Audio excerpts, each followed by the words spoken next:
Et si je vous disais que l'une des boissons les plus consommées en France, quelque chose que vous buvez probablement tous les jours, depuis aussi longtemps que vous vous en souvenez, peut être utilisée d'une manière qui aide votre corps à contrôler le sucre dans le sang avec beaucoup plus d'efficacité. Je ne parle pas d'une formule miracle, je ne vends rien, je parle du café, la boisson qui est dans votre cuisine en ce moment même, et d'un détail qui change tout, la façon et le moment où vous buvez cette tasse. Je suis le docteur Alexandre Moreau, médecin spécialiste en médecine interne à Paris. Et ces dernières années, j'ai suivi de près des centaines de patients atteints de prédiabète et de diabète de type 2, en particulier des personnes de plus de 60 ans. Ce que je vais vous dire aujourd'hui a véritablement changé la vie de beaucoup d'entre eux. La France fait face à une crise silencieuse. Selon Santé publique France, plus de 4 millions de Français sont diabétiques aujourd'hui. Et ce chiffre ne cesse d'augmenter. Chez les personnes de plus de 65 ans, la prévalence atteint près de 20%. Une personne sur 5. C'est bien plus que ce que la plupart des gens imaginent. Et ce qui me préoccupe le plus dans ma pratique quotidienne, ce n'est pas seulement ceux qui ont déjà le diagnostic, c'est cette énorme proportion de personnes qui se trouvent exactement au bord du précipice, avec une glycémie élevée, avec cette fatigue inexplicable après le déjeuner, avec cette soif qui ne passe pas, et qui n'ont pas encore reçu le diagnostic, ou qui l'ont reçu mais ne savent pas quoi faire à part prendre le médicament et attendre. Restez avec moi jusqu'à la fin de cette vidéo, parce que je vais vous montrer comment un petit ajustement, qui ne coûte rien, peut faire une différence énorme dans le contrôle de votre glycémie. Mais d'abord, je dois vous dire quelque chose que la plupart des gens ignorent à propos du café. Imaginez votre pancréas comme une petite usine qui produit de l'insuline. L'insuline est l'hormone responsable d'ouvrir la porte de vos cellules pour que le glucose entre et se transforme en énergie. Quand vous mangez, le glucose arrive dans votre sang. Cette usine se met en action, produit de l'insuline, et le glucose est absorbé par les cellules. Tout va bien. Le problème commence quand cette usine est surchargée. Quand vous mangez beaucoup de choses qui font monter le sucre rapidement, le pancréas doit travailler à sa limite. Avec le temps, les cellules deviennent moins sensibles à l'insuline. Le pancréas doit en produire de plus en plus pour obtenir le même effet. Et voilà que s'installe la résistance à l'insuline, la porte d'entrée vers le diabète de type 2. Maintenant, et le café? Qu'est-ce qu'il a à voir avec tout ça? Le café est une boisson extraordinaire du point de vue biochimique. Il contient des centaines de composés bioactifs, mais deux d'entre eux attirent particulièrement l'attention de la science: l'acide chlorogénique et la trigonelline. Pensez à eux comme des agents de circulation à l'intérieur de votre intestin. Quand vous buvez du café avant de manger, ces composés font en sorte que l'absorption du sucre des aliments soit plus lente, plus contrôlée. Au lieu d'un torrent de glucose entrant dans le sang d'un coup, vous avez un flux doux que le pancréas peut gérer sans se stresser. Une recherche publiée dans DiabetesCare, menée par des chercheurs de l'école de santé publique de Harvard, a analysé les données de plus d'1 million de personnes et est arrivée à une conclusion qui m'a beaucoup impressionné quand je l'ai lue pour la première fois. La consommation habituelle de café est associée à une réduction significative du risque de développer un diabète de type 2. Et ce n'est pas un petit effet. Le risque diminue de façon dose-dépendante. Plus vous buvez de tasses par jour, dans une limite raisonnable, plus le risque de développer la maladie diminue. Ensuite, en 2018, des chercheurs de l'Institut Karolinska en Suède, l'une des institutions médicales les plus respectées au monde, ont examiné 30 études différentes couvrant près de 1,2 million de participants et ont confirmé que la consommation de café, qu'il soit normal ou décaféiné, est associée à une réduction d'environ 30% du risque de développer un diabète de type 2. Mais voici le point dont presque personne ne parle. Ces bénéfices dépendent de comment vous prenez votre café. Parce que le mauvais café, au mauvais moment, de la mauvaise façon, peut travailler contre vous.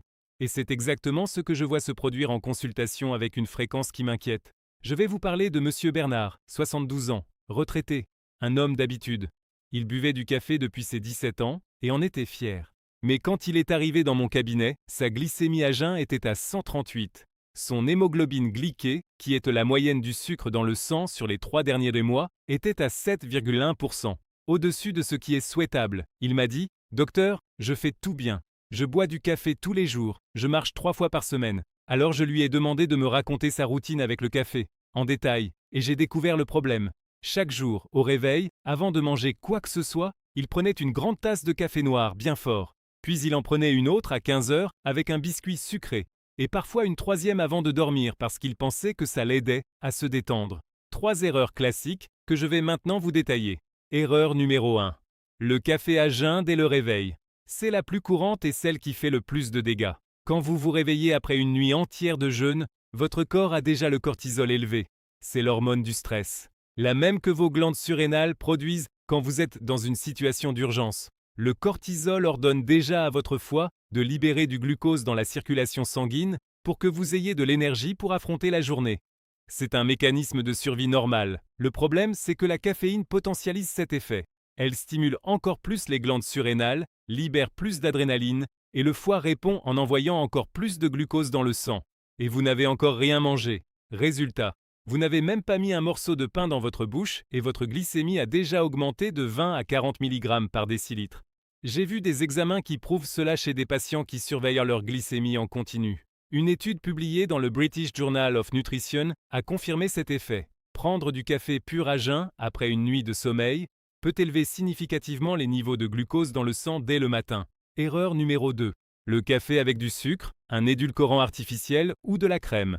Ça semble anodin mais ça ne l'est pas. Une cuillère de sucre dans le café provoque un pic de glucose immédiat et annule les bénéfices de l'acide chlorogénique que vous venez d'ingérer. C'est comme allumer un incendie et y jeter de l'essence en même temps. Et l'édulcorant artificiel? Beaucoup de gens pensent que t'as honte que c'est la solution parfaite. Mais des recherches récentes, incluant une étude publiée dans la revue scientifique Nutrition en 2021, suggèrent que les édulcorants artificiels comme l'aspartame et le sucralose peuvent altérer le microbiote intestinal, cet ensemble de bactéries qui vivent dans votre intestin et jouent un rôle fondamental dans le métabolisme du glucose, d'une manière qui nuit au contrôle glycémique à long terme. Et une donnée très importante, sortie en janvier 2025, publiée dans l'American Journal of Clinical Nutrition par l'école de santé publique de Harvard, analysant 3 grandes cohortes américaines. Le café sans aucun additif était associé à une réduction de 10% du risque de diabète pour chaque tasse supplémentaire par jour. Mais quand le café était pris avec du sucre, cet effet protecteur diminuait significativement. Pour le traduire en langage de consultation, enlever le sucre du café, ça semble simple, parce que ça l'est. Erreur numéro 3. Le café en fin d'après-midi ou le soir. La caféine a une demi-vie de 5 à 6 heures dans l'organisme. Cela signifie que si vous prenez un café à 15 heures, la moitié de la caféine sera encore en circulation dans votre corps à 20 heures. Elle maintient le cortisol élevé, elle rend difficile le sommeil profond, et c'est pendant un sommeil de qualité que le corps régule une partie du métabolisme du glucose. Un mauvais sommeil égale une glycémie incontrôlée. C'est un cercle vicieux. Quand j'ai expliqué tout cela à Monsieur Bernard et que nous avons changé ensemble sa routine de café, en 8 semaines sa glycémie à jeun est passée de 138 à 112. Son hémoglobine glyquée est passée de 7,1% à 6,6%. Sans changer le médicament, sans régime radical, sans salle de sport, juste en ajustant le café. Je vais vous dire maintenant comment vous devez prendre le café pour profiter au maximum des bénéfices que la science a déjà prouvés. Mais d'abord, j'ai besoin de vous demander quelque chose. Si ce contenu vous aide, mettez un like et abonnez-vous à la chaîne si vous ne l'avez pas encore fait. J'ai beaucoup plus de contenu comme celui-ci qui peut transformer votre santé dans les prochaines vidéos. Revenons à notre sujet. Le bon café au bon moment. Premier moment en or. Le café du matin, mais pas le premier du matin. Quand vous vous réveillez, buvez d'abord un verre d'eau. Attendez entre 30 et 60 minutes. Mangez quelque chose qui contient des protéines. Des œufs subrouillés, un morceau de fromage, un yaourt nature sans sucre, n'importe quelle source de protéines.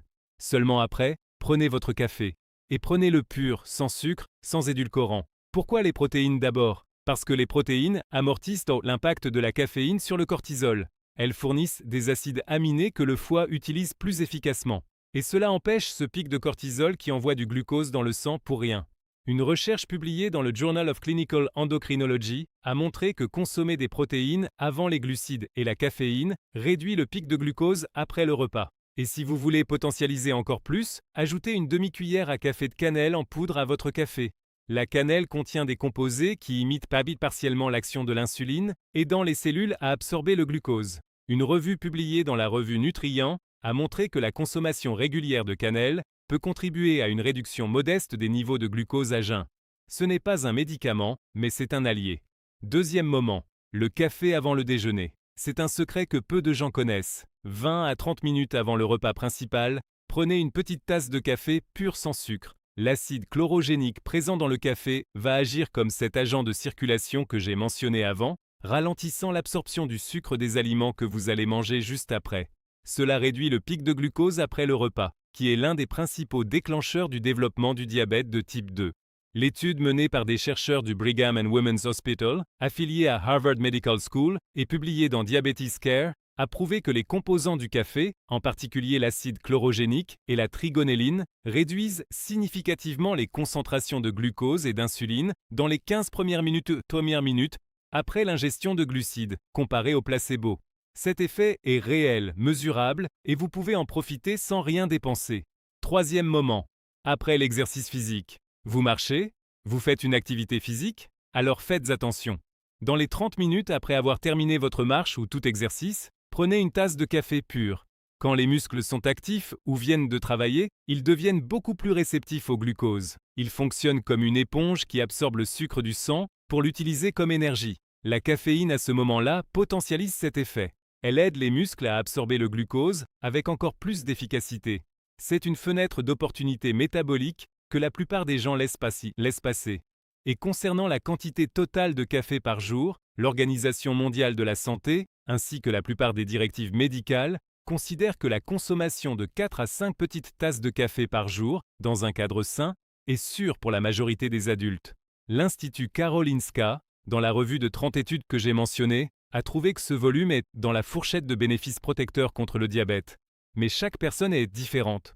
Si vous ressentez des palpitations, de l'anxiété, des tremblements ou de l'insomnie avec le café, il se peut que votre métabolisme de la caféine soit plus lent, ce qui est déterminé génétiquement. Dans ce cas, réduisez à 2 tasses par jour ou optez pour un décaféiné de qualité, qui contient aussi de l'acide chlorogénique et conserve une bonne partie des bénéfices.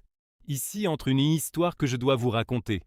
Madame Dupont, 68 ans, professeure à la retraite, est arrivée dans mon cabinet avec un diabète de type 2, diagnostiqué depuis 3 ans. Elle prenait de la metformine, avec une glycémie encore difficile à contrôler. Elle était le type de patiente qui suivait tout correctement. Elle prenait son médicament, réduisait le riz. Mais l'hémoglobine glyquée restait obstinément au-dessus de 7,5%. Quand j'ai discuté avec elle de sa routine, j'ai découvert qu'elle prenait un café au lait sucré le matin, un café avec un biscuit sucré l'après-midi, et qu'elle avait pratiquement arrêté de bouger parce qu'elle sentait ses jambes lourdes. Ensemble, nous avons tracé un plan simple. Petit déjeuner, attendre 45 minutes après le réveil, manger un œuf à la coque, puis café pur avec cannelle. Café pré-déjeuner, une petite tasse 20 minutes avant de manger. Marche de 25 minutes l'après-midi, 3 fois par semaine, et un café juste après.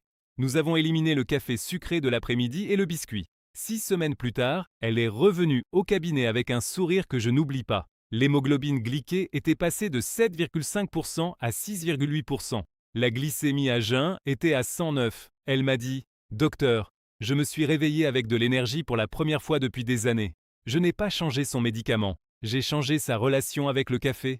Mais maintenant, je dois vous alerter sur quelque chose d'important qui pourrait vous saboter sans que vous vous en rendiez compte. Le café a des ennemis invisibles qui détruisent tous les bénéfices que je viens de décrire. Je vais lister les principaux.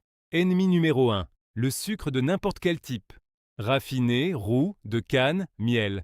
N'importe quoi de sucré ajouté au café crée un pic de glucose immédiat qui annule l'effet protecteur de l'acide chlorogénique. La recherche de Harvard de 2025 l'a rendu très clair. Le café avec du sucre a une protection réduite contre le diabète. Ennemi numéro 2. Les édulcorants artificiels.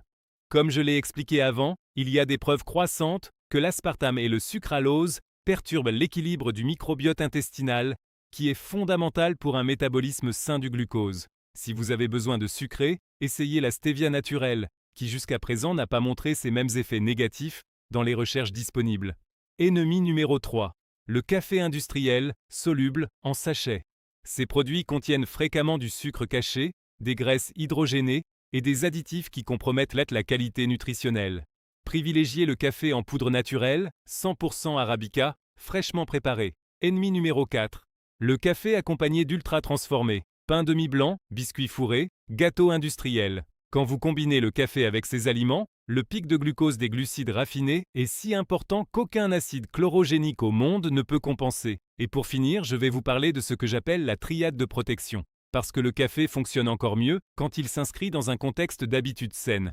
Premier élément, le café intelligent. De la façon que je vous ai enseigné. Au bon moment, sans sucre, en potentialisant les bénéfices de l'acide chlorogénique.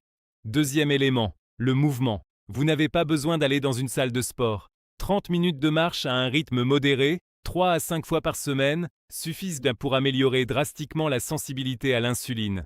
Les muscles en mouvement fonctionnent comme des drains, tirant le glucose hors du sang indépendamment de l'insuline. Cela a été confirmé par tellement d'études qu'il serait impossible de toutes les citer ici. Troisième élément, des protéines en quantité adéquate au repas. Les protéines sont le macronutriment qui impacte le moins la glycémie, favorise la satiété et protège la masse musculaire, qui est ce qui est le plus grand consommateur de glucose du corps. Après 60 ans, le besoin en protéines augmente, parce que le corps perd en efficacité pour les utiliser. œufs, poulet, poissons, légumineuses, fromage, yaourt nature. Incluez une source de protéines à chaque repas principal. Quand ces trois éléments travaillent ensemble, les effets se multiplient. Le café améliore la sensibilité à l'insuline. L'exercice augmente la captation du glucose par les muscles. Et les protéines stabilisent le pic de glucose après les repas. C'est une combinaison puissante qui ne coûte pas cher et qui ne nécessite aucun produit spécial. Mais je dois être honnête avec vous sur une chose. Tout ce que je décris ici sont des stratégies complémentaires de style de vie basées sur des preuves scientifiques solides.